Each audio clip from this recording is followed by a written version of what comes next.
Welcome students for this TNPSC 2A group exam class. So, இதை வந்து நாங்கள் ஆன்லைனில் நடத்த போகிறோம். இது இக்னைட்டிங் யங் மைண்ட்ஸ் அப்படிங்கிற அமைப்புலேருந்து நாங்கள் இதை நடத்துகிறோம். இது வந்து it's free of cost for everybody, right? Group 4க்கும் நடத்தினோம். அதே மாதிரி இப்போ குரூப் 2A நடத்துகிறோம். உங்களுக்கு எல்லாருக்கும் தெரியும், அந்த சிலபஸ் வந்து உங்களுக்கு தெரியும். ஜென்ரல் ஸ்டடீஸ், லாங்குவேஜ், அப்புறம் மென்டல் எபிலிட்டி இப்படி இருக்குது. இல்லை ஜென்ரல் ஸ்டடீஸ் தான் கஷ்டமாக இருக்கும். இது ஓரளவுக்கு தெரிஞ்ச விஷயம். அது வந்து நம்ம சின்ன குழந்தைகளில் அது சின்ன குழந்தை 8வது 9வது 10வது குழந்தைகளுக்கு அதை ரெண்டாக பிரிச்சு மேட்டு சேட் அப்படிம்பாங்க. மேட் என்பது மென்டல் எபிலிட்டி டெஸ்ட், சேட் என்பது ஸ்கோலாஸ்டிக் ஆப்டிடியூட் டெஸ்ட். இந்த ஸ்கோலாஸ்டிக் ஆப்டிடியூட் டெஸ்ட் என்பது நம்ம புக்கிலேருந்து கேள்விகள் வரும். ஆனால் அதுதான் கஷ்டம். ஏன்னா நம்ம புக்கை நம்ம சரியாக படிக்கிறதில்ல, குழந்தைகள்லாம் சரியாக படிக்கிறதில்ல. பின்னாடி இருக்கிற கொஸ்டின் படித்து அதுக்கு ஆன்சர் பார்த்துட்டு போய் எழுதுகிற ஒரு நிலைமை வந்ததுனால அந்த சேட் எது ஈஸியாக இருக்கும்னு நினைக்கிறோமோ அது கஷ்டமாயிடுச்சு. அதனால தான் இப்போ ஜென்ரல் ஸ்டடீஸ் கஷ்டமானதுக்கு அதுதான் காரணம்.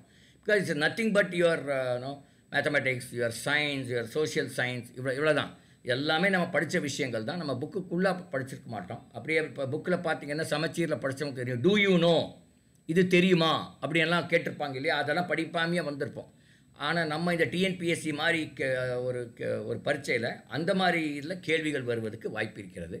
நாங்கள் இங்கே இதில் 3 டீச்சர் இருக்கோம். என் பேர் கேசவமூர்த்தி, இன்னொரு மேடம் பேர் அமுதா குப்ரம். இப்போ தான் அவங்க இன்ட்ரடியூஸ் பண்ணாங்க. அவங்க வந்து சோஷியல் சயின்ஸு, இங்கிலீஷ் அதில் எடுப்பாங்க. நான் வந்து மேத்தமெட்டிக்ஸ் அண்ட் மென்டல் எபிலிட்டி இந்த ரெண்டுமே நான் எடுக்கிறேன். நம்ம பிரேமி மேடம் வந்து அவங்க வந்து சயின்ஸ் எடுப்பாங்க. சயின்ஸ்னால் ஃபிசிக்ஸ், கெமிஸ்ட்ரி, பயாலஜி 3மே. அது நம்ம 10th முடிய, அதாவது இந்த பரீட்சைக்கு அதுக்கு நம்ம சயின்ஸுன்னு சொல்கிறோம். ஜென்ரல் ஸ்டடீஸில் வர்ற சில விஷயங்கள். பட் இதில் என்ன ஒரே ஒரு முக்கியமான விஷயம் நீங்களாம் தெரிஞ்சுக்கணும் அப்படின்னா, காம்படிட்டிவ் எக்ஸாம்பிள் நீங்கள் எத்தனை எழுதியிருக்கீங்கன்னு தெரியல, 1 2 நீங்கள் எழுதியிருக்கீங்களாட்டு தெரியுது. பட் அதில் எப்படின்னா 1 மார்க்கு கூட குறைஞ்சாலும் உங்களுக்கு கிடைக்காது. இப்போமே சொல்லிட்டேன், 100 மார்க்குக்கு ஒரு பரீட்சை வச்சா நான் 100 வரும் என்று நீங்கள் வெளிவரணும். அப்படியானால் தான் அதில் ஏதோ ஒன்று சில்லி மிஸ்டேக் 2 3 ஆகி ஒரு 96 97 வந்து நிற்கும். கொஞ்சம் வாய்ப்பு இருக்குது. எனக்கு நான் 90 தான் எழுதுனேன், இல்லை 90 தான் கரெக்டுன்னு சொல்லி வந்தாவே யூ ஆல்ரெடி டிஃபீட்டட்னு அர்த்தம். This is the mind set you should have in the competitive exam. ரெண்டாவது, காம்படிட்டிவ் எக்ஸாம் எப்படின்னா 10th ஸ்டாண்டர்ட் லெவலில் நான் கேள்வி இருக்குன்னு சொன்னாவே என்ன அர்த்தம்னா, unwritten rule of the competitive exam வந்து 12th ஸ்டாண்டர்ட் லெவலில் இருக்குன்னு அர்த்தம். டிகிரி லெவலில் இருக்கும் கேள்வி அப்படின்னா அன்ரிட்டன் ரூல் இஸ் பிஜி லெவலில் இருக்குன்னு அர்த்தம். இப்படி நீங்கள் அசியூம் பண்ணிக்கணும். ஓகே, இப்போ இந்த இதில் இந்த ஜென்ரல் ஸ்டடீஸ் டிகிரி லெவலில் இருக்குது, அது டிகிரி லெவல்லே வச்சுக்கோங்க. ஆனால் உங்களுடைய mental ability and English and Tamil இதெல்லாம் இருக்குது இல்லையா, அது 10th லெவல்னு போட்டிருக்கான். ஆனால் அது 12th லெவல் முடிய வரும். அப்படி அந்த அளவுக்கு நீங்கள் உயர்த்திட்டால் தான் நீங்கள் இந்த காம்படிட்டிவ் எக்ஸாமில் உங்களுக்கு நீங்கள் வெற்றி பெறுவதற்கு வாய்ப்புகள் இருக்கும். மூணாவது வந்து ஒரு காம்படிட்டிவ் எக்ஸாமில் லட்சக்கணக்கில் எழுதுவாங்க. இப்போ 2300 சீட்டுக்கு ப்ராபப்ளி ஒரு 10 lakhs எழுதுவாங்க, ஒரு 7 lakhs எழுதுவாங்க. அதில் 98% ஆஃப் த பசங்களோ பொண்ணுகளோ they are not very serious. Take it from me, 95 வச்சுக்கலாம். அப்போது அந்த 10 லட்சத்தில் 5%ங்கிறது 50,000 பேர். இந்த ஆக்சுவல் காம்படிஷன் இஸ் பிட்வீன் இந்த 2300 சீட்டுக்கு இந்த 50,000 பேருக்குள்ளே தான் நடக்குது. அப்போ உங்களுக்கு சான்சஸ் 25:1, 25 பேரில் ஒரு ஆளாக இருந்தால் நீங்கள் ஜெயிச்சிடலாம். அதனால் நீங்கள் இந்த கிளாஸஸ் இங்கே வந்தாலும் சரி, இங்கே வந்தாலும் சரி, அது வீட்டிலே படித்தாலும் சரி, அது doesn't matter. You be consistent, you be regular, or whatever time you choose, you do that. அதை ரெகுலருங்க, எல்லா நாளும் படிங்க. நிறைய நேரம் படிக்கணுங்கிறது கூட அவசியம் இல்லை, ஆனால் எல்லா நாளும் படிக்கணும் என்பது ரொம்ப அவசியம். ஓகே, இப்போ நம்ம இக்னைட் யங் மைண்ட்ஸில் என்ன பண்ண போகிறோம் அப்படின்னா, வாரத்தில் நம்ம ஒரு 2 கிளாஸ் அல்லது 3 கிளாஸ் வைக்கலான் இருக்கோம். காரணம் என்னவென்றால் உங்களுக்கு டைம் கிடையாது, உங்களுக்கு எக்ஸாம் சீக்கிரமாக வருது. அதனால் நம்ம வாரத்தில் 2 அல்லது 3 கிளாஸ் வைக்கலாம். அதில் ஒரு கிளாஸ் வந்து மென்டல் எபிலிட்டி அல்லது மேத்ஸ் மாற்றி மாற்றி இருக்கும், ஒன்று வந்து சயின்ஸ் இருக்கும், ஒன்று வந்து சோஷியல் சயின்ஸ் இருக்கும். அப்போ இதை 3மே நம்ம வந்து மாற்றி மாற்றி நம்ம பண்ணுவோம். அதில் எந்த டவுட் இருந்தாலும் நீங்கள் உடனடியாக கேட்கலாம். சப்போஸ் அதில் டவுட்டு வந்து கொஞ்சம் கேட்க முடியல, ஏதோ ஒரு ரீசனால் போனீங்கன்னா இன்றைக்கி இப்போ என்ன கிளாஸ் எடுக்கிறோமோ இந்த கிளாஸோட அந்த 1 hour கிளாஸோட வீடியோ வந்து யூடியூப்பில் இன்றைக்கி ஈவினிங்குள்ளே அப்லோட் ஆயிரும். அதை நீங்கள் அந்த யூடியூபோட லிங்க் உங்களுக்கு அனுப்புவோம், அதை ஆன் பண்ணி நீங்கள் கேட்கலாம். சப்போஸ் எனக்கு கொஞ்சம் நடுவால் ஏதோ ஒன்று சார் சொன்னது, யாரோ சொன்னது புரியல அப்படின்னா அது கேட்கலாம். இப்போ நான் பேசுகிறதெல்லாம் புரியுதுங்களா மேடம்? உங்களுக்கு கேட்குதா, புரியுதா வித்யா மேடம்? கேக்குதுங்க சார், கொஞ்சம் புரியுதுங்க நீங்க சார். இன்டராக்ட் பண்ணாதான் ஆன்லைன்ல வெற்றி அடைய முடியும். கொஞ்சம் இன்டராக்ட் பண்ணணும், சரிங்களா? அப்பதான் அது நாங்க இப்போ உங்களுக்கு கேட்குதுன்ட்டு நினச்சி பேசிட்டு இருந்து உங்களுக்கு கேட்காம போச்சனால வம்பு. தெரியுதுன்னு நினச்சிட்டு ஒரு ஒரு ஒரு ஸ்க்ரீனை காமிச்சு தெரியுதா தெரியலையாங்கிறது நீங்கள் தான் சொல்லணும். நீங்கள் சொல்கிறத வச்சு தான் நாங்கள் இங்கே எதாவது தெரியலையோ தெரியுதா அப்படின்னு நாங்கள் பார்ப்போம். Okay, that is very important. Particularly number of students குறைவாக இருக்கும்போது இந்த இனிஷியல் பீரியடில் அப்படி தான் இருக்கும். பார்த்திங்கன்னா எல்லாம் நமக்கு சாக போகிற நேரத்தில் சங்கரான்னு சொல்கிற குழந்தைங்க தான் அதிகம். அதாவது எக்ஸாம் வந்து அப்ளை பண்ணி ஆல் டிக்கெட் வந்த பிறகு அப்புறம் நம்ம படிச்சுக்கலாம் அப்படிங்கிறவங்க தான் நிறைய பேர் இருப்பாங்க. அந்த மாதிரி குழந்தைங்க தான் நம்மக்கிட்டேயும் வருவாங்க நிறைய பேர். ஸோ அதனால் கூட்டம் அப்போ தான் அதிகமாகும். But that doesn't matter, whoever comes அவங்கெல்லாம் இப்போ இருந்தே நீங்கள் படிக்க ஆரம்பிச்சிருங்க. இது நம்ம ஸ்ட்ரெயிட்டாகவே இப்போ கிளாஸஸ்க்கு போய்க்கலாம். நான் ஒரு ஸ்க்ரீனை உங்களுக்கு ஷேர் பண்ணுறேன்.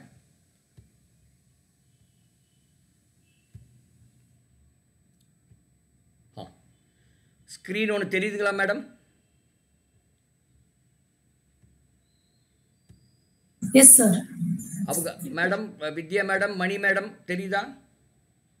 தெரியுதுங்க சார். ஓகே, இது வந்து மென்டல் எபிலிட்டின்னு சொல்கிறோம், மனத்திறன் சொல்கிறோம். நீங்கள் எந்த மீடியம் எழுதுறீங்கன்னு தெரியல, அதனால் நான் ஒரு கொஷின் பேப்பர் தமிழ்லையும் இங்கிலீஷ்லையும் இருக்கிற கொஷின் பேப்பராக எடுத்திருக்கேன். இது ரொம்ப ஈஸியான பேப்பர். நம்ம ஈஸியில் இதை தான் நம்ம ஆரம்பிப்போம். இவ்வளோ ஈஸியாக இங்கே வருமா சொல்ல முடியாது. இதை விட கொஞ்சம் டிஃபிகல்ட்டாக வரும்னு நான் நினைக்கிறேன். அது நம்ம பார்க்கலாம். அது நம்ம முதல்ல ஈஸியாக இருக்கிறது கொஞ்சம் பார்த்தோம்னா நம்ம கொஞ்சம் கான்ஃபிடென்ட் ஆகிடலாம். அதனால் அதுக்காக தான் அப்படி எடுக்கிறது. ஓகே, முதல் கேள்வி பாருங்கள். நான் ஒரு 2 கேள்வி நானே படித்து சொல்கிறேன். நம்ம எல்லோரும் சேர்ந்து ஆன்சர் பண்ணுவோம். 3வது இருந்து அப்புறம் நீங்களும் கூட படிக்கலாம். Choose the next term of the series. இங்கே ஒரு நம்பர் சீரீஸ் கொடுத்துருக்காங்க. அதுக்கு அடுத்த நம்பர் என்னன்னு கேட்குறாங்க. தமிழில் கொடுக்கப்பட்டுள்ள தொடரில் அடுத்து வரக்கூடிய உறுப்பினை தேர்ந்தெடுக்கவும் அப்படின்னு சொல்கிறாங்க. ஸோ 15, 17, 20, 25, 33, 46, 67 அதுக்கு அடுத்து என்ன இருக்கும் என்று கேட்கிறார்கள். உங்களுக்கு ஏதாவது பார்த்தோன்னா ஒரு பேட்டர்ன் தெரியுதா மேடம்? ஏதாவது பேட்டர்ன் தெரியுதா?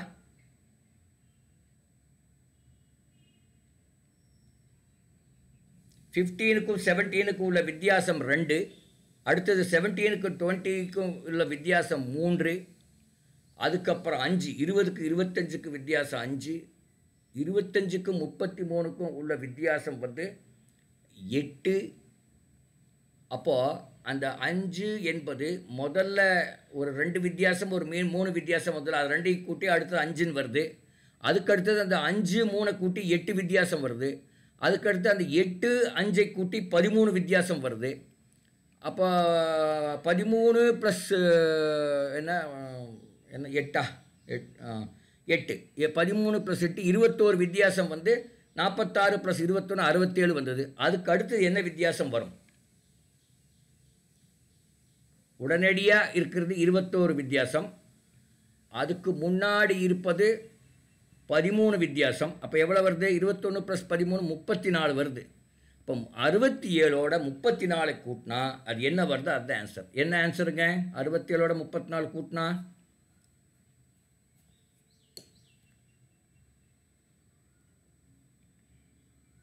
101. ஏன் 34 என்பது நான் சொல்கிறேன். இப்போ பார்த்தீங்கன்னா 15, இது வேணால் ஒரு இருங்க ஒரே நிமிஷம், ஒரு பிபிடி எடுத்துக்கிறேன்.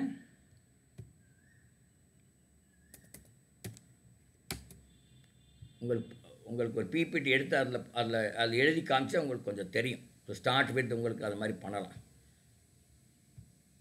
பார்த்தீங்கன்னா 15க்கும் 17க்கும் வித்தியாசம் 2. எங்கேயாவது ஒரு நோட் புக்கில் எழுதிக்கங்க ஒரு வாரமாக. 2. அதுக்கடுத்த வித்தியாசம் 3. அதுக்கடுத்த வித்தியாசம் 5. அதுக்கடுத்த வித்தியாசம் எவ்வளோ? 25க்கு 33க்கு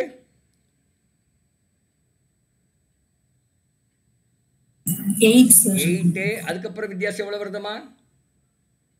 33க்கு 46க்கு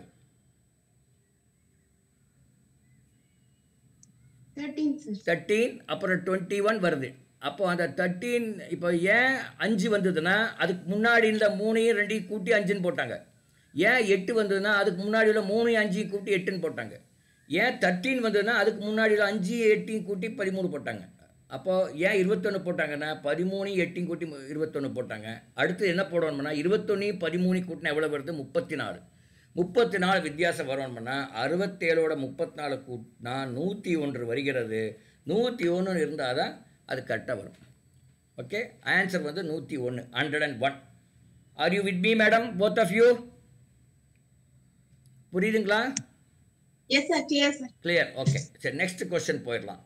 இனிஷியலாக கொஞ்சம் இன்ட்ராக்ட் பண்ணுங்க, அப்போ தான் நம்ம கரெக்டாக போகிறோமானே நமக்கு தெரியும். அடுத்தது பாருங்க, 4, 5, 16, 24, 64, 124, 256 அப்படின்னு ஒரு நம்பர் கொடுத்துருக்கு, ஒரு சீரீஸ் கொடுத்துருக்காங்க. அடுத்த நம்பர் என்னன்னு கேட்குறாங்க.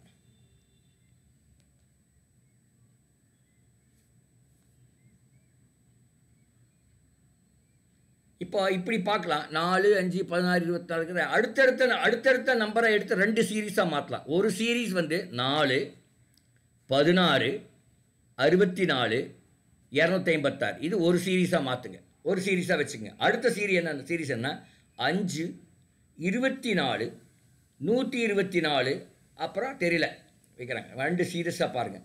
இப்போ அடுத்த நம்பர் எந்த சீரீஸை பேஸ் பண்ணி வரும்? 5, 24, 124 பேஸ் பண்ணி வருமா, இல்லை 4, 16, 64, 256 பேஸ் பண்ணி வருமா? 5, 24, 124. அப்போ என்ன தெரியுது? 5 அப்படியே இருக்கு. 24 எப்படி வந்ததுன்னா 5 ஸ்கொயர் -1. 5 ஸ்கொயர்னா 5 × 5 -1. 5 × 5 25, அதில் 1 கழிச்சிட்டாங்க. அடுத்தது 124 எப்படி வந்ததுன்னா 5 × 5 × 5 125 -1 124. அடுத்தது 5 × 5 × 5 × 5 -1 எவ்வளோ வருதுன்னு பாருங்கள். 4 5 பெருக்குங்க, அதுலேருந்து ஒரு -1 பண்ணுங்க, என்ன வருதுன்னு பார்க்கலாம். என்னம்மா? 624. அவ்வளோதான். So it's not difficult. So நீங்கள் வந்து முதல்ல அந்த சீரீஸ் அப்படியே கண்ணு இமை கொட்டாமல் உத்து பார்க்கணும். உத்து பார்த்தாவே உங்களுக்கு இந்த பேட்டர்ன் என்னவா இருக்குன்னு ஒரு ஐடியா கிடைக்கும். இப்போ அந்த பேட்டர்னை தனியாக ஒரு பேப்பர்லையோ இதுலேயோ எழுதிட்டிங்கன்னா உடனடியாக உங்களுக்கு ஆன்சர் வந்துடும். ஒன்றும் பெரிய இது இல்லை. அடுத்தது பாருங்கள், 0, 2, 3, 5, 8, 10, 15, 17, 24, 26 அப்படின்னு கேட்டிருக்காங்க.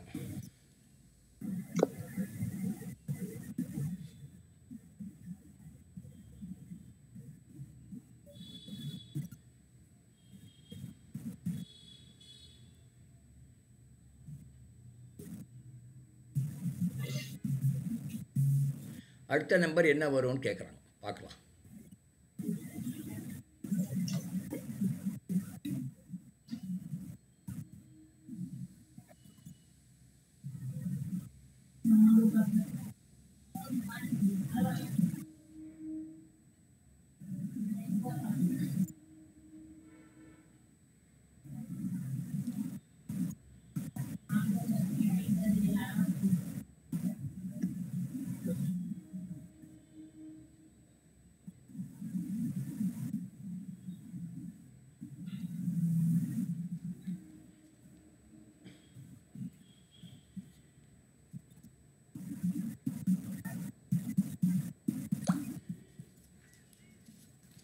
என்னவா இருக்கும்?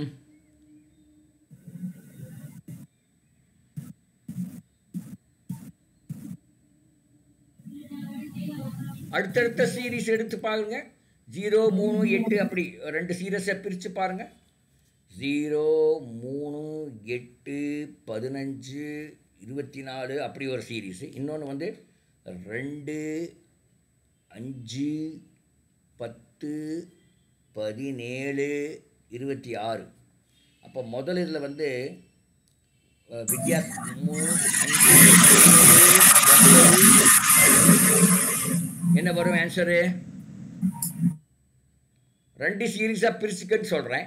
ஒன்று வந்து 0, 3, 8, 15, 24. அடுத்தது 2, 5, 10, 17, 26. இப்போ அடுத்த நம்பர் எதில் வரணும்? முதல் சீரீஸ் தான் வரணும். 0, 3, 8, 15, 24 அந்த சீரீஸில் தான் வரணும். அடுத்த நம்பர் என்ன வரும்? அதுல வித்தியாசங்கள் பாருங்கள். 0க்கு 3க்கு வித்தியாசம் 3, 3க்கு 8க்கு வித்தியாசம் 5, அடுத்தது 7, அடுத்தது 9. அதுக்கடுத்த வித்தியாசம் எவ்வளோ வரும்?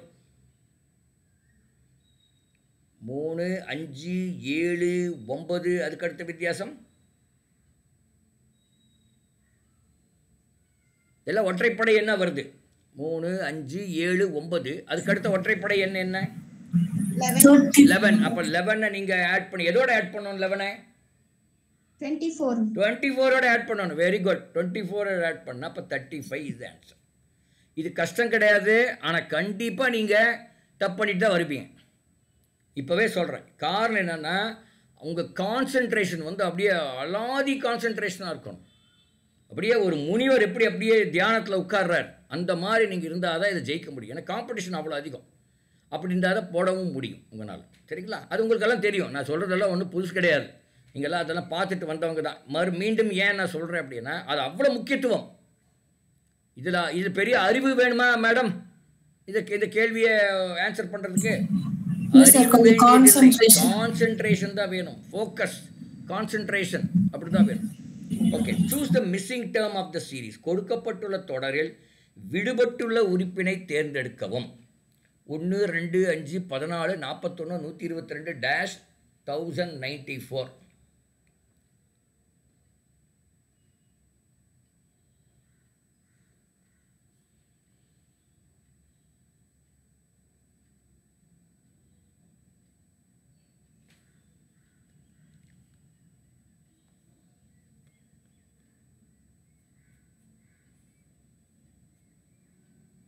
எல்லாம் 3ஓட பவரில் இருக்குதுன்னு நினைக்கிறேன் 3 பவரில் இருக்குது அந்த வித்தியாசம் எல்லாமே 3ஓட பவரில் இருக்குது இப்போ 1க்கு 2க்கு வித்தியாசம் 1 அது ஒரு கிடையாது 2க்கு 5க்கு வித்தியாசம் 3 அது அப்படியே போட்டுக்கலாம் 3 5க்குன்னு 1 14க்கு வித்தியாசம் 9 14க்கு 41க்கு வித்தியாசம் 27 27க்கும் 122க்கு வித்தியாசம் 81 அது அப்போ என்னது 3/1 3/2 3/3 3/4 அடுத்தது 3/5 எவ்வளோ வருதுன்னு பாருங்கள் வித்தியாசம் 243 வரணும் அப்போ 122ஓட 243 கூட்டினால் 5 6 3 365 வருது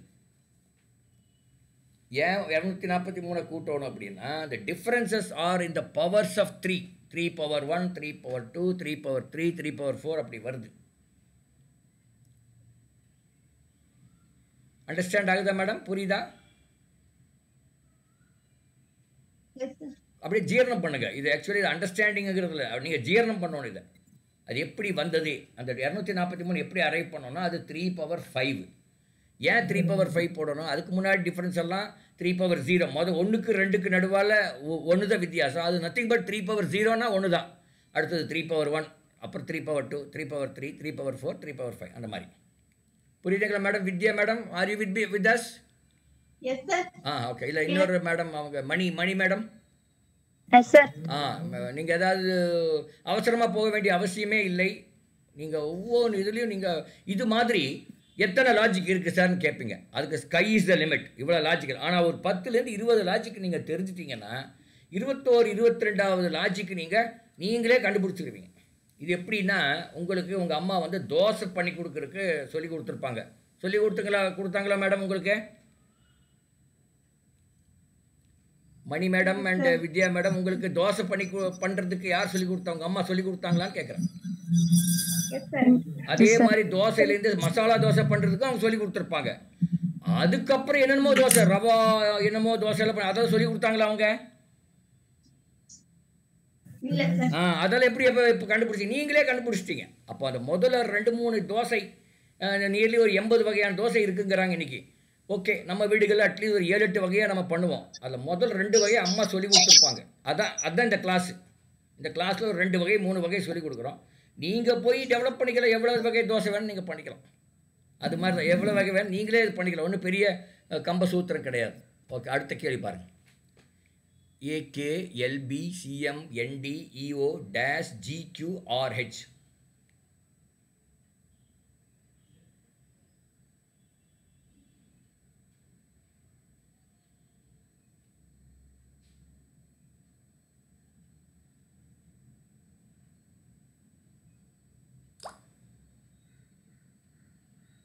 என்ன வரும் ஓக்கு அப்புறம் என்ன வரும்னு நினைக்கிறீங்க சார் 2 இருக்குமா சார் ஆன்சர் நல்லா பாருங்க 2 னா QF சொல்றீங்க Q என்ன A அந்த செகண்ட் இதுல வரப்போ பி வந்து அடுத்த சைடுல ரைட் சைடுல வருது. திரும்ப சி லெஃப்ட்ல வருது. டி வந்து ரைட்ல வருது. இ லெஃப்ட்ல இருக்கு. சோ எஃப் வந்து ரைட்ல வரணும் அப்படின்னு அது ஒரே ஆப்ஷன் வந்து Q and F தான். நான் அப்படி பார்த்தேன். எஃப் வருது. ஆமா எஃப் வருது. ஏன் Q and F PF வராதா? PF இல்ல அவங்கள கேக்குறேன் இருங்க. அவங்க நான் ABCD மட்டும் வச்சு இல்ல பார்த்தேன். கரெக்ட். நீங்க உங்க லாஜிக் கரெக்ட். ஆனா இன்னும் முடிக்கல நீங்க. அது எஃப் வருது. முன்னாடி எழுத்து என்ன வரும்? PF தான் வரும். ஓ நான் அதையும் ஆமா நீங்க பாத்தீங்கன்னா இதுல வந்து ஒரு ஷார்ட்கட் சொல்லி கொடுக்குறேன் குழந்தைகளுக்கு. குழந்தைங்கன்னு சொல்ல வருது. யூஸ்வலா நான் அது சின்ன குழந்தைகளுக்கு எடுப்பேன் மேடம். அதனால குழந்தைங்கன்னு சொல்லிடுவேன். நீங்க மன்னிக்கவும். நீங்களாம் பெரியவங்க. எனக்கு டக்குன்னு குழந்தைங்கன்னு வந்துடும். இப்போ ஒரு பேப்பர் எழுதிங்க. ABCDEFG அப் டு Z முடி எழுதுங்க உங்க பேப்பர்ல. ABCD எல்லாம் எழுதுங்க. நம்ம 1ஆம் வகுப்பு மாதிரி எழுதுங்க. எழுந்த பிறகு சொல்லுங்க என்ன சொல்றது, என்ன செய்யறதுன்னு சொல்றேன். ABCDEFGHIJKLMNOPQRSTUVWXYZ அப்படின்னு எழுதிட்டுங்க.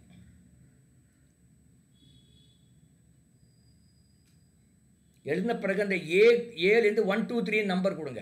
ஏ வந்து 1, அதுக்கப்புறம் 2 3 4 எழுத வேண்டாம். 5 கொடுங்க. 5 எது வருதுன்னு பாருங்க. அப்புறம் 10 15 20 26 அப்படி ஒரு 5 நம்பர் கொடுங்க. ஏ வந்து 1, 5 என்ன வருது மேடம்?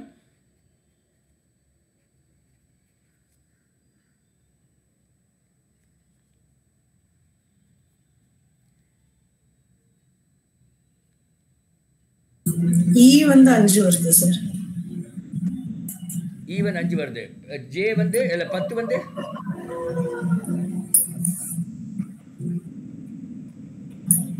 J வந்து 10. 15 எது வருதுங்க? O வந்து 15. 20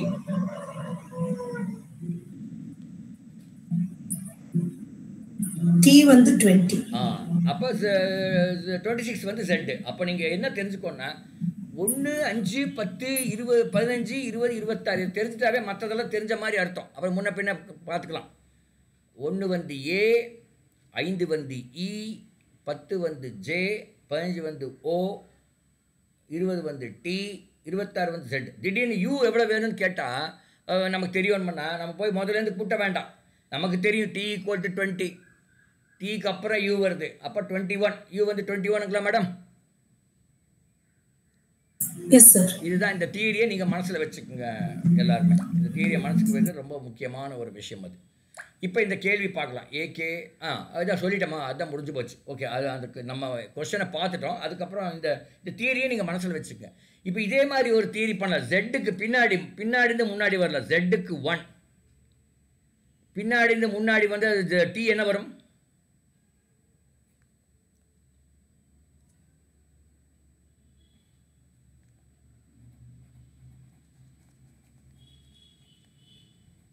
ஆறு வருமா? T வந்து 6 வருமா? Z 1ன்னு போட்டிங்கன்னா அப்படியே பின்னாடி கவுண்ட் பண்ணால் T 6 வருமான்னு? T வந்து 7 வருது சார். 7 வருது. நல்லா பாருங்க. Z Y வந்து 2, X வந்து 3, W வந்து 4, V வந்து 5, U வந்து 7 வருது. ஆமா 7. T வந்து 7. அப்போ O வந்து என்ன வரும்? 11. நல்லா பாருங்க. 7 8 9 10 12 சார். ஆமா 12. 5 5 நீங்க ஆட் பண்ணிக்கலாம். அடுத்தது J வந்து 17 வரும். அப்புறம் E வந்து 20 எவ்வளோ வரும்? 5 ஆனால் 22 வரும் இல்லையே? எங்கே தப்பு பண்ணுறோமே இருங்க. ஏ வந்து 7 எங்கே தப்பு பண்ணணும்னு பார்க்கலாம் இருங்க. Z வந்து 1ன்னா T வந்து எவ்வளோன்னு பாருங்க. UVWXYZ இது 1 2 3 4 5 6 7. T வந்து 7 தானா? Yes sir. 7. அப்புறம் O வந்து 12. Z இல்லை J சரி 17. அப்புறம் E 22 சார். 22. அப்போ A வந்து 26. எஸ் சார் ஆமாம் 26. இப்படியே நீங்கள் வச்சுக்கலாம்.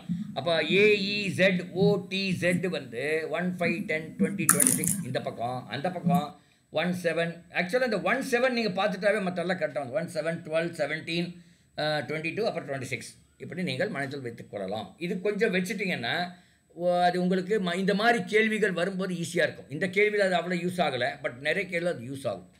புரியுதுங்களா மணி மேடம்? Yes sir. ஆமாம், இது மாதிரி நீங்கள் ஷார்ட்கட்டெல்லாம் நீங்கள் வச்சுக்கணும் டு சேவ் டைம். என்னென்னா நம்ம எவ்வளோக்கு எவ்வளோ நம்ம கேல்குலேட் பண்ணுறோமோ அந்த எக்ஸாமில் அவ்வளோக்கு எவ்வளோ நீங்கள் தப்பு பண்ணுவீங்கன்னு அர்த்தம். நிறைய கேல்குலேட் பண்ணிங்களா அங்கே எக்ஸாமில் குரூப் 4ல் பண்ணிங்கன்னா நிறைய தப்பு பண்ணுவீங்கன்னு அர்த்தம், மார்க் வராதுன்னு அர்த்தம். கேல்குலேட் அப்படியே பார்த்து முனிவர் மாதிரி பார்க்கணும். அதை பார்த்தோன்னே இந்த ஆன்சர்னு எழுதணும். அந்த அளவுக்கு நீங்கள் உங்களுடைய சக்தியை வளர்த்துக்கொள்ள வேண்டும். முனிவர் எப்படி உங்கள் கண்ணில் பார்த்துட்டு அல்லது உங்கள் கையை பார்த்துட்டு எதோ சொல்கிறார் இல்லையா, உங்களுக்கு நல்ல டைம் நடக்குது அந்த டைம் நடக்குதுன்னு சொல்கிறார் இல்லையா, அது மாதிரி நீங்கள் you bring a power to you. அதை பார்த்தோன்னே பதில் சொல்கிற மாதிரி உங்களுக்கு வரும். அதுக்கு ப்ராக்டிஸ் பண்ணால் தான் வரும். இப்படி நான் சொன்னதுனால வந்துடாது. இது மாதிரி நீங்கள் பேப்பர் எடுத்து ப்ராக்டிஸ் பண்ணிட்டு அந்த எக்ஸாமில் போய் அது நீங்கள் பேனாவும் பேப்பரும் தொடவே வேண்டியதில்லை. பேனாவையும் பேப்பரையும் தொடாமல் யார் எழுதிட்டு வராங்கோ அவங்க ஜெயிப்பதற்கு வாய்ப்புகள் அதிகம் அப்படின்னு வச்சுக்கலாம். ஆனால் அதுக்கு முன்னாடி நீங்கள் வீடுகளில் பேனாவும் பேப்பரும் நிறைய தொட்டிருக்கணும். அப்போ தான் அப்படி பண்ண முடியும். ஓகே, அடுத்த கேள்வி மணி மேடம் நீங்கள் படிங்க பார்க்கலாம், ஏதோ தமிழ்லையும் இங்கிலீஷ்லையும்.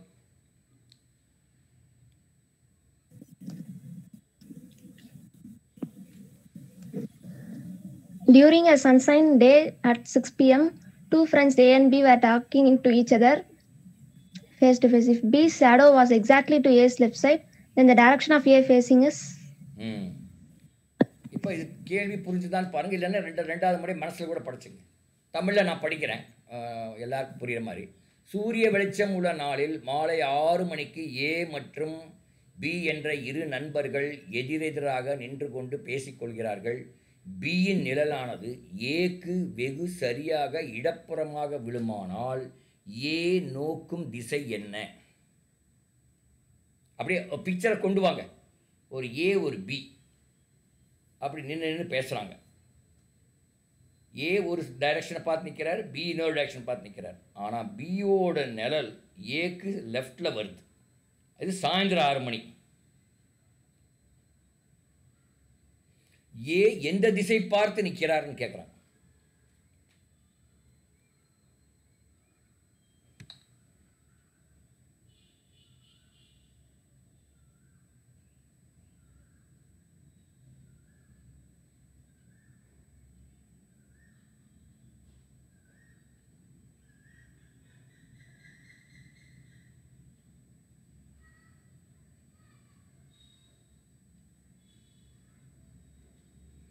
இப்போது ஏ பி தெற்கு வடக்கா நிற்கிறாங்கன்னு சொல்கிறேன். ஏ தெற்கோ வடக்கோ பார்த்து நிற்கிறாரு, பி தெற்கோ வடக்கோ பார்த்து நிற்கிறார். இப்போ நீங்கள் கண்டுபிடிக்க வேண்டியது ஏ எந்த பக்கம் பார்த்து நிற்கிறார். ஏ பி கிழக்கு மேற்கு பார்த்து நிற்கவில்லை, தெற்கு வடக்கு பார்த்து நிற்கிறார்கள். இப்போ ஏ எந்த திசை பார்த்து நிற்பார், பி எந்த திசை பார்த்து நிற்பார். ஈவினிங் 6 மணி, பியோட நிழல் ஏக்கு லெஃப்டில் வருது. அப்படின்னா அப்போ ஏ எந்த பக்கம் பார்த்து நிற்பார்? விஷுவலைஸ் பண்ணுங்க. அப்படியே சாயந்தரம் 6 மணி பி நிற்கிறாருன்னா அதுக்கு பியோட வலதுகை பக்கமாக நிழல் வருமா? அதாவது பி வடக்கு பார்த்து நிற்கிறாருன்னு வச்சுக்கலாம். ஒரு பேச்சுக்கு பி வடக்கு பார்த்து நிற்கிறார் சாயந்தரம் 6 மணி. இப்போ நிழல் எப்படி வரும்? அவரோட வலது கை பார்த்து நிற்குமா, வருமா? நான் கேட்குறது புரியுதுன்னா, சாயந்தரம் 6 மணி பி வடக்கு பார்த்து நிற்கிறார். அப்போ அந்த நிழல் எந்த பக்கம் இருக்கும்? பியோட வலதுகை பக்கம் இருக்குமா இல்லை இடதுகை பக்கம் இருக்குமா?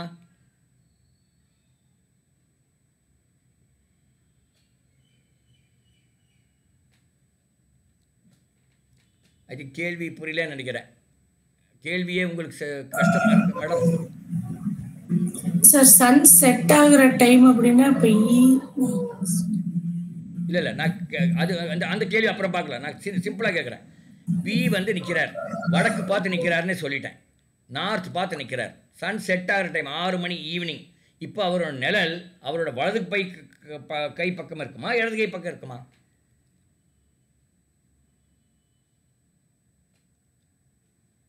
நிழல் அந்த சூரியன் எந்த பக்கம் இருக்குதோ அதுக்கு ஆப்போசிட் பக்கம் தான் இருக்கும் நிழல். ஆமா சார். அப்ப இவர் வலது பக்கம் பார்த்து இருக்கும்போது இப்ப பியோட நிழல் வலது கை பக்கம் இருக்குமா, இடது கை பக்கம் இருக்குமா?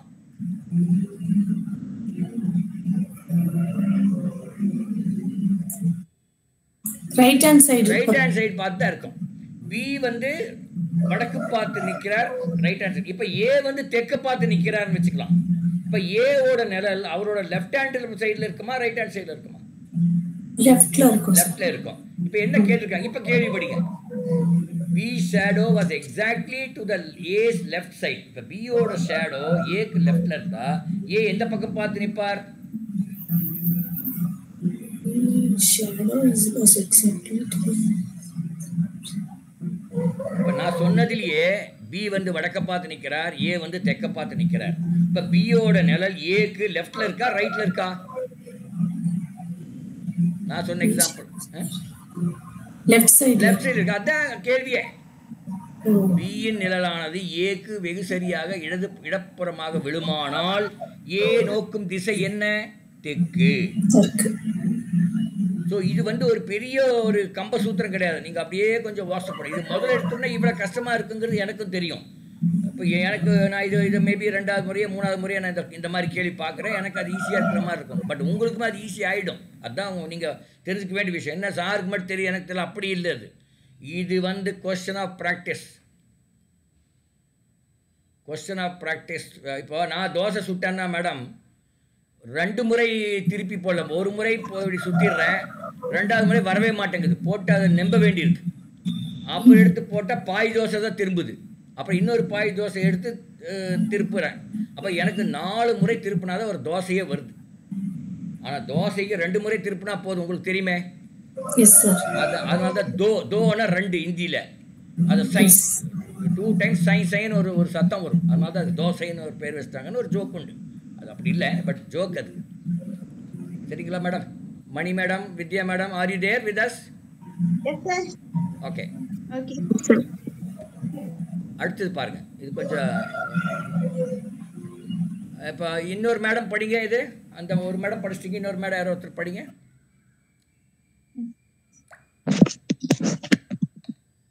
ஒரு தேர்வில் மாணவன் சரியான விடையினை தேர்ந்தெடுத்தால் 2 மதிப்பெண் பெறுகிறான். தவறான விடையினை தேர்ந்தெடுத்தால் 1 மதிப்பெண் இழக்கிறான். ஒரு மாணவன் அனைத்து வினாக்களுக்கும் பதிலளித்து 42 மதிப்பெண்கள் பெற்றால் சரியாக விடையளித்த வினாக்களின் எண்ணிக்கை. ஓகே மேடம், இது படிச்ச மேடம் ஒரு தவறு பண்ணியிருக்காங்க. அது என்ன தவறுன்னு சொல்ல முடியுமா? படிக்கும்போது சின்ன ஒரு தவறு பண்ணாங்க. என்ன தவறுன்னு சொல்ல முடியுமா? கவனிச்சவங்க அவங்க வந்து என்ன பண்ண, ஒரு மாணவன் அனைத்து வினாக்களுக்குன்னு போட்டாங்க. அனைத்து 90 வினாக்களுங்கிறது 90ங்கிறத விட்டுட்டாங்க படிக்கிறதுக்கு. பரவாயில்ல, டசன்ட் மேட்டர். நான் உங்கள் கான்சென்ட்ரேஷன் எப்படி இருக்குன்னு நான் பார்க்கறதுக்காக கேட்டேன். இது வந்து நீங்கள் என்ன இப்படியெல்லாம் கேள்வி கேட்குறாருன்னு நினச்சிக்காதீங்க. C whole idea you have to be highly concentration இருக்கணும் அப்படிங்கிறது தான். மல்டி டாஸ்கிங் பண்ண வேண்டாம். இந்த படிப்பு படிக்கும்போதோ இல்லை எக்ஸாம் எழுதும்போதோ, எக்ஸாம் எழுதும் ஐயோ இன்னைக்கு பையன் சாப்பிட்டானா இல்லையான்னு தெரியலையே அப்படியெல்லாம் நினைக்கக்கூடாது. அது அம்மாவோ பாட்டியோ யாரோ தே வில் டேக் கேர் அப்படின்னு நினைக்கணும். இது வித்யா மேடத்துக்கு சொல்கிற விஷயம் நினைக்கிறேன். இதில் பையங்களை பெருசாயிட்டாங்களே இப்போ. ஆமாம்மா, இல்லை ஏன்னா இதெல்லாம் தான் சி கேர்ள்ஸ் லேடிஸ்க்கு ஸோ மெனி டிஸ்ட்ராக்ஷன்ஸ். சீன் அவங்க கான்சன்ட்ரேஷனுக்கு அவ்வளோ சீக்கிரமாக வர்றதுக்கு கொஞ்சம் வாய்ப்பு கம்மி. அதனால தான் சொல்கிறது. ஓகே, மொத்தம் 90 கொஸ்டின்ஸ் இருக்குது. அதில் 2 மார்க் வரும் கரெக்டாக இருந்தால். எழுதுனா லூஸ் எழுதி தப்பான 1 மார்க் போயிடும். எழுதவே இல்லைன்னா ஒன்றும் போகாது. அதுதான் அர்த்தம். அப்போ 42 மதிப்பெண் பெறுறாரு அப்படின்னா சரியாக விடையளித்த வினாக்களின் எண்ணிக்கை என்ன? ஓகே, இந்த கொஸ்டின் எப்படி போடுறதுங்கிறது நான் உங்களுக்கு சொல்கிறேன். முதல்ல ஆன்சர்லேருந்து போட்டு பார்ப்போம். 74 வினாக்கள் கரெக்டாக இருந்ததுன்னு வச்சுங்க, எவ்வளோ மார்க் வாங்கியிருப்பார்? 74 கரெக்டாக இருந்தால் 74 × 2 154 மார்க் வாங்கியிருப்பார். எவ்வளோ மார்க் லூஸ் பண்ணியிருப்பார்? 26 மார்க் லூஸ் பண்ணியிருப்பார். இப்போ 154லேருந்து 26 போனால் அது 100க்கு மேலே வந்திருக்கணும். ஆனால் அவர் 42 மார்க் தான் வாங்கியிருக்கார். அதனால் 74 கிடையாது. சரி, நேரம் 66க்கு போவோம்.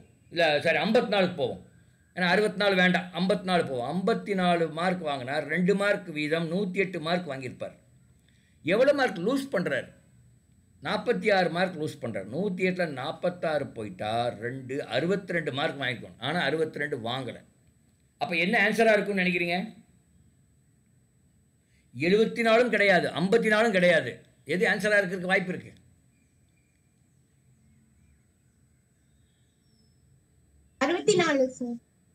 இல்லைம்மா, 74 மார்க் வாங்கியிருந்தா 2ஆல் பெருக்குனா 154 மார்க் வாங்கியிருப்பார். 26 லூஸ் பண்ணால் அப்போ எவ்வளோ? 128 மார்க் வாங்கியிருக்கணும். ஆனால் அவர் வாங்கினது வெறும் 42 தான்.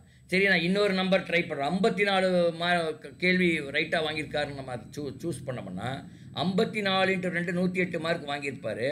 ஆனால் அது தப்பு வந்து தப்பு வந்து நான் 46 போட்டேன். நான் தப்பு இல்லை 100 கேள்வின்னு நான் நினச்சிட்டேன். 90 கேள்வி தான். சரி, முதல் இதே தப்பு. 74 × 2 154. தப்பான கேள்வி வந்து 18 கேள்வி தான். 18 குறைஞ்சா அப்போ ஆக்சுவலாக அவர் என்ன மார்க்? 136 மார்க் வந்திருக்கணும். ஆனால் வரலை. அடுத்தது 54 போட்டால் 54 கேள்வி கரெக்டாக இருந்தால் 108 மார்க் வாங்கியிருப்பார். அப்போ 36 கேள்வி தப்பு. அதை கழிச்சா எவ்வளோ வருது? 72 மார்க் வாங்கியிருக்கணும். அதுவும் வாங்கலை.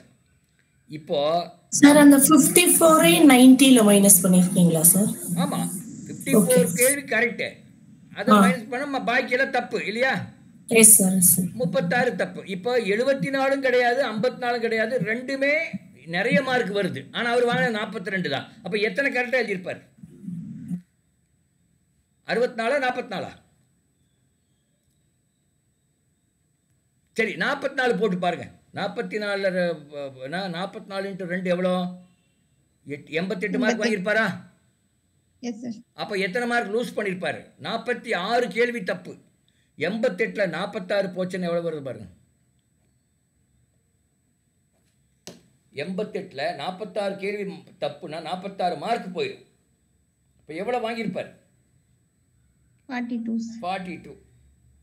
இப்படி தான் நீங்கள் போடணும். அப்போ 4 ஆப்ஷன் இப்படி எடுத்து போட்ட என்ன சார் இதெல்லாம் எவ்வளோ நேரம் ஆகுறதுன்னு நீங்கள் கேட்கலாம். பண்ணவே வேண்டியதில்லை. முதல்ல நம்ம வந்து என்ன பண்ணால் இந்த மாதிரி ஒன்று இதில் எது ஹையஸ்ட்டு எது லோயஸ்ட்டு? 74 highest, lowest 44. இந்த 2 எடுக்காமல் அதுக்கு நடுவாக இருக்கிற 54 64 எடுக்கலாம். 54 எடுத்தோம். 54 எடுத்த பிறகு என்ன வருது? 72 மார்க் வாங்கியிருக்கணும். ஆனால் வாங்கினாரா?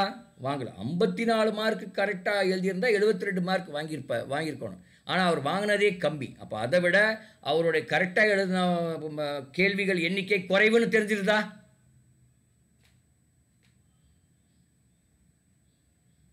புரியல? இல்லை, அவங்களுக்கெல்லாம் ஒன்றும் புரியலையாட்டிருக்கு. தலைக்கு மேலே போகுதாட்டிருக்கு. 54 கேள்வி கரெக்டாக இருந்தால் அவர் வாங்கின மதிப்பெண் 54 × 2 108 மைனஸ் 36.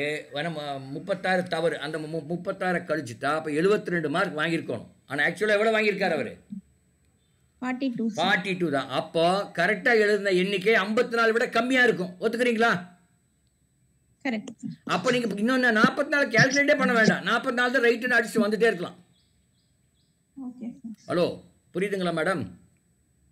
அப்போ நீங்கள் எதை எடுத்து டெஸ்ட் பண்ணணும்னா 74யோ 44யோ எடுத்து டெஸ்ட் பண்ணக்கூடாது. அந்த இன்பிட்வீன் எந்த நம்பர் இருக்கோ அதை எடுத்து டெஸ்ட் பண்ணால் ஆன்சர் வந்து அதை விட பெரிய நம்பராக இருக்குமா சின்ன நம்பராக இருக்குமான்னு தெரிஞ்சுக்கலாம். இந்த கேஸில் சின்ன நம்பராக இருக்குன்னு வந்திருக்கு. ஆனால் சின்ன நம்பரில் ஒரு நம்பர் தான் இருக்குது. அதனால் அதை டெஸ்ட் பண்ண வேண்டாம். அதை டிக் அடிச்சுட்டு வந்துடலாம். இது இந்த மாதிரி சாமர்த்தியம் எப்போ வரும்? ப்ராக்டிஸ் பண்ணாதான் வரும். நீங்கள் உங்கள் ஸ்கூலில் கொடுத்த மாதிரி let's take X is the number of questions, கரெக்டான கொஸ்டின்ஸ் எக்ஸ்ன்னு வச்சுக்கலாம்.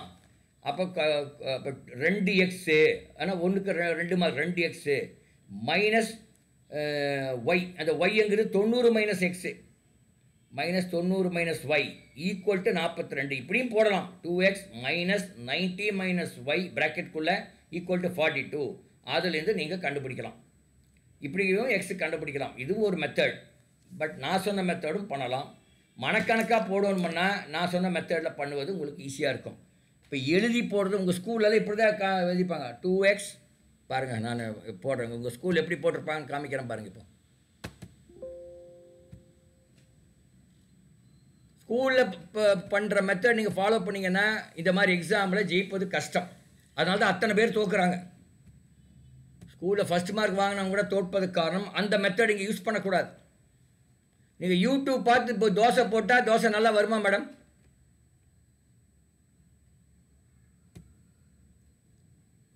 யூடியூப் பார்த்து என்னென்ன மோஸ்ட்லி வரலாம் சார். இல்லை யூடியூப் பார்த்து என்ன பண்ணுவீங்கன்னா என்னென்ன பொருள் போடலாம் இதெல்லாம் தெரிஞ்சுக்குவீங்க. ஆனால் சுடும்போது உங்கள் சைடில் சுடுவீங்க. அதை தான் நான் சொல்கிறேன். சரி ஓகே, இந்த கேள்வி பாருங்க. இப்போ ஒரு ஸ்க்ரீன் தெரியுதா? வேற ஸ்க்ரீனு சார் தெரியுது சார். அவங்க கூட சொல்ல மாட்டேங்கிறாங்க. எஸ் சார் தெரியுது. நீங்க சொல்லணும், நீங்க சொல்லாம இருக்கக்கூடாதுமா. இப்படி எல்லாம் இருக்கவே கூடாது இந்த மாதிரி கிளாஸ்ல. சரிங்களா? ஓகே, எக்ஸ் கேள்வி கரெக்டாக எழுதுறாரு. இல்லை மொத்தமாக 90 கேள்வி இருக்கு. ஓகே, அப்புறம் ஒரு கரெக்டான கேள்விக்கு 2 மார்க். ஓகே, தப்பான கேள்விக்கு 1 மார்க். ஓகே, 42 மார்க் வாங்கியிருக்காரு. இவ்வளோ கொடுத்துருக்காங்களா? இவ்வளோ இன்ஃபர்மேஷன் கொடுத்துருக்காங்களான்னு கேட்குறேன்.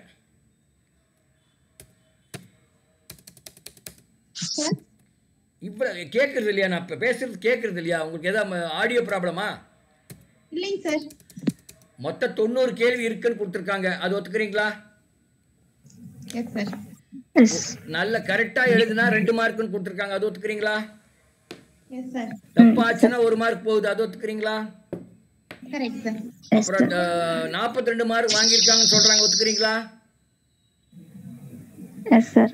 40. ஆமாம். ஓகே, இப்போ நான் என்ன சொல்கிறேன், 54 மார்க் 54 கொஸ்டின்ஸ் கரெக்டாக எழுதியிருக்கிறாருன்னு வச்சுப்போம். இல்லை ஒரு கேள்விக்கு 2 மார்க். நீங்கள் உங்கள் ஸ்கூலில் எப்படி போடுவீங்கன்னா 2 × x. எக்ஸுங்கிறது நம்பர் ஆஃப் கொஸ்டின்ஸ் கரெக்டாக எழுதுனது. எஸ் மைனஸ் ப்ராக்கெட் போட்டு 90 - x, ஏன்னா அதுதான் தப்பாக எழுதுனது, இஸ் ஈக்குவல் டு 42 அப்படின்னு போட்டிருப்பீங்க. அப்போ இதை சால்வ் பண்ணுவீங்க. 2x - 90 ப்ளஸ் எக்ஸ் ஆகிடப்போது. Minus minus plus x equal to 42. X எல்லாம் ஒரு பக்கம் கொண்டு வாங்க. 2x + 4x 3x கொண்டு வந்தாச்சு. 90 அந்த பக்கம் கொண்டு போனால் 132. 90 + 42 132. அப்போ 3x = 132. எக்ஸ் ஈக்குவல் டு எவ்வளோ போட்டு 132 டிவைட் பை 3ன்னு போடுவீங்க. எவ்வளோ வருது மேடம்? 44. 44 தான் ஆன்சர். அப்போ 44 ஆப்ஷனில் இருக்கா?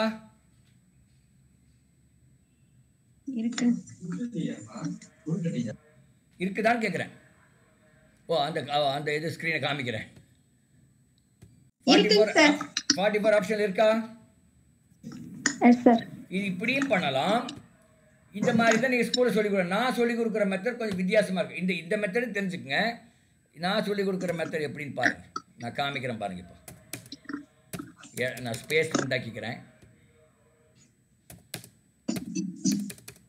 என்ன சத்தம் வந்துட்டு இருக்குது? அதான் சரி, உங்களுக்கு ஏன் கான்சென்ட்ரேஷன் இல்லைன்னு தெரிஞ்சு போச்சு. நீங்கள் சமையல் பண்ணிகிட்டே நீங்கள் படிக்கிறீங்க அப்படியா மேடம்? இல்லை சாப்பிட்டுட்டே படிக்கிறீங்களா? இல்ல சார், இல்ல சார், அதெல்லாம் பண்ணாதீங்க. பண்ணால் உங்களுக்கு வராது, படிப்பு வராது. இப்போவே சொல்லிட்டேன். நீங்கள் போய் எழுதி அந்த 500 ரூபாயோ 200 ரூபாயோ கட்டினது வேஸ்ட்டு. அந்த 1 மணி நேரம் இங்கே படிக்கிறது கான்சென்ட்ரேஷனோட படிங்க எங்ககிட்ட. அதே மாதிரி அந்த டிஎன்பிஎஸ்சிக்கு உங்கள் வீட்டில் படிக்கும் போதும் 1/2 மணி நேரம் படித்தாலும் போதும். ஆனால் கான்சென்ட்ரேஷன் டு த கோர் அது இல்லைன்னா ஜெயிக்கவே முடியாது. I have seen so many people. You know my age? என்னோட ஏஜ் தெரியுமா உங்களுக்கு மேடம்? I am 64. அப்போ எவ்வளோ பரீட்சையை பார்த்துருப்பேன், எவ்வளோ குழந்தைகளை பார்த்துருப்பேன், அவ்வளோ ஒரு எக்ஸ்பீரியன்ஸில் சொல்கிறேன். அதனால் அப்படி பண்ணாதீங்க. இப்போ இன்னொரு முறை என்னென்னா, நான் கேட்டேன் 70 அந்த ஆப்ஷன் பாருங்கள்.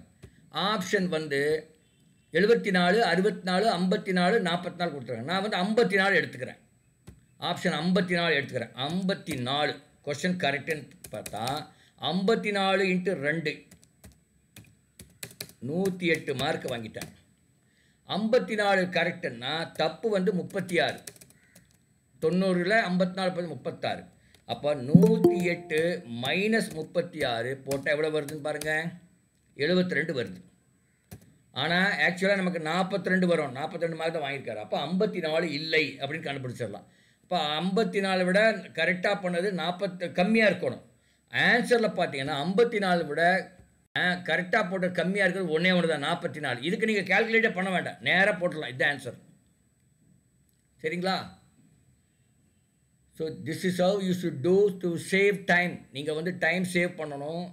இதையும் உங்கள் ஸ்கூல் மெத்தடும் மோசம்னு சொல்லலை, அதுவும் போடுங்க. எதுவும் உங்களுக்கு நல்ல சீக்கிரமாக வருதோ அது போடுங்க, அவ்வளோதான்.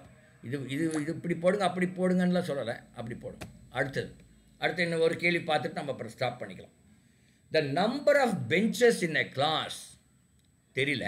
If 4 students sit on each bench in the class room, then 3 benches are left. If 3 students sit on each bench, 3 students left without bench. பாருங்க, கொஞ்சம் கன்ஃபியூசிங்காக இருக்குது. நம்ம மறுபடியும் தமிழில் படிக்கலாம். ஒரு வகுப்பறையில் ஒரு பெஞ்சில் 4 மாணவர்கள் என்ற வகையில் அமர்ந்திருப்பின் 3 பெஞ்சுகள் அதிகமாகவும் 3 மாணவர்கள் வீதம் அமைந்திருப்பின் 3 மாணவர்களுக்கு இடமில்லாமலும் உள்ளது எனில் வகுப்பறையில் உள்ள பெஞ்சுகளின் எண்ணிக்கை எவ்வளோன்னு கேட்குறேன். மனசுக்குள்ளேயே ஒரு முறை 2 முறை நீங்கள் படிங்க.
டேக் யுவர் ஓன் டைம், அவசரம் வேண்டியதில்லை.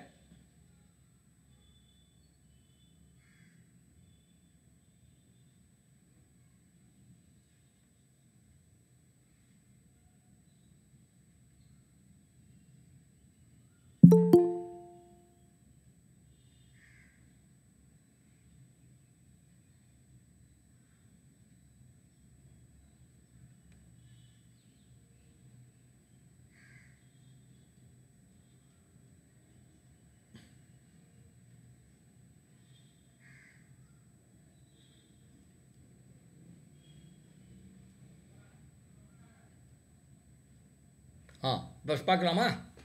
ஒரு வகுப்பறையில் ஒரு பெஞ்சில் 4 மாணவர்கள் என்ற வகையில் அமர்ந்திருப்பின் 3 பெஞ்சுகள் அதிகமாகவும் 3 மாணவர்கள் வீதம் அமைந்திருப்பின் 4 மாணவர்கள் இடமில்லாமலும் உள்ளது எனில் வகுப்பறையில் உள்ள பெஞ்சுகளின் எண்ணிக்கை எவ்வளோ? ஏதோ ஒரு ஃபிகர் எடுத்துக்கலாம். 16ங்கிற ஃபிகர் எடுத்துக்கலாமா? 16ங்கிற ஃபிகர் எடுத்துக்கலாம். 16 பெஞ்ச் இருந்தால் 4 பேர் உட்கார்ந்தா எவ்வளோ பேர் உட்காரலாம் மேடம்? 64 சார். 64. ஆனால் 4 மாணவர்கள் என்ற வகையில் உட்கார்ந்தா 3 பெஞ்சுகள் அதிகமாக இருக்குது. அப்போ 16ல் 3 பெஞ்சில் உட்காரவே இல்லை, 13 பெஞ்சில் தான் உட்காந்துருக்காங்க. அப்போ எத்தனை மாணவர்கள் இருப்பாங்க? 13 × 4 எவ்வளோ பேர் இருப்பாங்க? 52. 52 மாணவர்கள் இருக்காங்கன்னு வச்சுப்பா. அப்போ 52 மாணவர்கள் 3 வீதம் உட்கார்ந்தால் 3 வீதம் அமர்ந்திருப்பின் 3 மாணவர்கள் இடம் இல்லைங்கிறாங்க.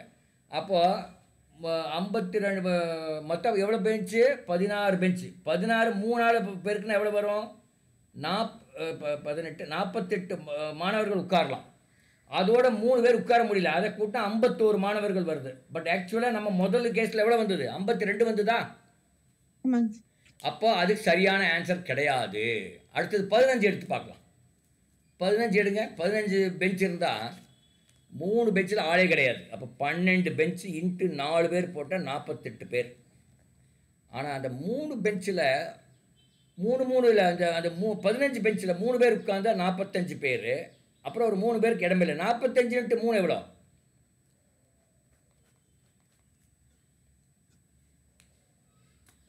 15 பெஞ்சுன்னு போட்டால் இருக்குதுன்னு போட்டால் 3 பெஞ்சில் ஆள் உட்காரதில்ல, 4 பேர் உட்காந்தா ஆளே இல்லை. அப்போ 12 பெஞ்சில் தான் உட்காந்துருக்காங்க. 12 × 4 எவ்வளோ? 48 குழந்தைங்க இருக்காங்க. அந்த ஓகே 3 பேரை வச்சா 15 பெஞ்சிலையும் 3 பேர் வச்சா 45 பேர் உட்காருவாங்க. 3 பேருக்கு இடம் இல்லை. அப்போ 45 + 3 48. 2லேயும் 48 வருதா? Yes sir. புரியல. மொத்தமாக எவ்வளோ பெஞ்ச் இருக்குன்னு தெரியாது. நம்மளா இருக்கிறத வச்சு அசியூம் பண்ணுறோம். நான் 16 பெஞ்ச் இருக்குன்னு வச்சுக்கலாம். அதில் 4 பேர் வீதம் உட்கார்ந்தால் 3 பெஞ்சு அதிகமாக இருக்குது. 3 பெஞ்சில் ஆளே இல்லை, அதுக்கு 3 பெஞ்சுக்கு. அப்போ ஆக்சுவலாக எவ்வளோ பெஞ்சில் உட்காந்துருப்பாங்க? 13 பெஞ்சில் தான் உட்காந்துருப்பாங்க இல்லையா? 16 பெஞ்ச் இருந்தாலும் 3 பெஞ்சுக்கு ஆள் இல்லை. அப்போ எவ்வளோ பெஞ்சில் உட்காந்துருப்பாங்க? 13 பெஞ்சில். 13 பெஞ்சில் ஒரு 4 பேரை உட்காந்து எவ்வளோ? 52 பேர். பாருங்க, அது போட்டு காமிக்கிறீங்க, இங்கே போட்டால் தான் தெரியும் உங்களுக்கு. மொத்தம் 16 பெஞ்சுன்னு வச்சுக்கிறேன். பெஞ்சஸ் 16. இப்போது 4 பேர் உட்காந்தா 3 பெஞ்சுக்கு ஆள் இல்லை. அப்போ 3 பேர்னா 13 பெஞ்சில் தான் உட்காராங்க. அப்போ எவ்வளோ பேர் இருக்காங்க? 52 பேர் இருக்கிறாங்கன்னு சொல்லலாம். இந்த 52 பேர் 16 பெஞ்ச் இருக்குது. 3 பேரை உட்கார வச்சா 16 × 3 உட்கார வச்சா 48 பேர் உட்காந்துட்டாங்க. ஆனால் 3 பேருக்கு இடம் இல்லை. அந்த 3 பேருக்கு இடம் இல்லைன்னு அவனே கொடுத்துருக்கான். 48 × 3 எவ்வளோச்சு? 51 பேர் வருது. முதல் கேஸில் 52, இந்த கேஸில் 51. அது அப்படி இருக்க முடியாது இல்லையா? மேட்ச் ஆகல சார். மேட்ச் ஆகலை. அப்போ அது 16 ஆன்சர் கிடையாது. இப்போ நான் என்ன பண்ணுறேன்? ஆன்சர் வேறு ஏதாவது இருக்குமான்னு பார்த்து 15ன்னு எடுக்கிறேன். பார்க்கலாம். ஓகே, 15 பெஞ்சுன்னு வைக்கலாம். 15 பெஞ்சுன்னா 3 பெஞ்சில் 4 பேர் உட்கார வச்சா 3 பெஞ்சில் ஆள் கிடையாது. 4 பேர் அப்போ 12 பெஞ்சில் தான் உட்காடுறாங்க. 12 × 4 48 பேர் இருக்காங்க. ஓகே, இருக்கட்டும். 12 × 4 = 48 பேர் இருக்காங்க. இப்போ 3 பேர் உட்கார வச்சா 15 × 3 எவ்வளோ? 45 பேர். சரி, ஈக்குவல் சைன் போட்டு 45 பேர். அது போக 3 பேருக்கு இடம் இல்லை. அந்த 3 பேருக்கு கூட்டுங்க. அப்போ எவ்வளோ ஆச்சு? 48 பேர் வந்துருச்சா? Yes sir. இப்போ அதுக்கு 48, இதுக்கு 48. அப்போ எது ஆன்சர்? எந்த ஆன்சர் கரெக்டு? 15 பெஞ்சஸ் தான் கரெக்ட். இந்த மாதிரி நீங்கள் பண்ணிங்கன்னா ஈஸியாக இருக்கும். நீங்கள் வேறு மாதிரி ஸ்கூலில் வேறு மாதிரி பண்ணுவாங்க. அதை நீங்கள் ஆக்சுவலாக அதை வந்து ஸ்கூல் வேறு மாதிரி பண்ணுறத இந்த எக்ஸாமுக்கு நீங்கள் அப்ளை பண்ணாதீங்க. பண்ணிங்கன்னா தோற்றுருவீங்க. இப்போவே எழுதி வைக்கிறாங்க. எவ்வளோ சாமர்த்தியமாக இருந்தாலும் ஸ்கூலில் ஃபாலோ பண்ணது அது ஓகே, அந்த ஸ்கூலோட எக்ஸாமுக்கு அது ஓகே. பட் இந்த என்ட்ரன்ஸ் எக்ஸாமுக்கு, இந்த காம்படிட்டிவ் எக்ஸாமுக்கு நீங்கள் ஒரு டிஃப்ரெண்ட்டான முறையில், உங்கள் தாத்தா காலத்தில் அவர் இப்படி தான் அவர் யோசிச்சிருப்பார். அப்பா காலத்தில், தாத்தா காலத்தில் அவருக்கு ஒரு பேனை இடத்துல எழுதிட்டு இருந்தாரா? ஏமா எழுதலையில, மனசுலேயே தான் போட்டிருப்பார் இல்லைங்களா? மனசில் போட்டு தான் பண்ணியிருப்பார். அந்த சக்தியை நீங்கள் கொண்டு வந்தால் உங்கள் ஸ்கூலில் ஹெல்ப் பண்ணும் உங்களுக்கு. ஏன்னா தாத்தாவுக்கு ஸ்கூல் போயிருக்க மாட்டாரோ, அப்புறம் போனாரோ தெரில, அவருக்கு ஹெல்ப் பண்ணுதோ இல்லையா, பட் உங்களுக்கு ஸ்கூல் போன அந்த நாலேஜ் ஹெல்ப் பண்ணும். இந்த தாத்தாவோட ஸ்டைலில் நீங்கள் பண்ணிங்கன்னா 2ஓட நாலேஜ் சேர்ந்து சீக்கிரமாக போடுவீங்க, கரெக்டாகவும் போடுவீங்க. You will come up with flying colours. Okay, நம்ம இன்றைக்கி இதில் முடிச்சுக்கலாம். மீண்டும் நம்ம எப்போ அடுத்த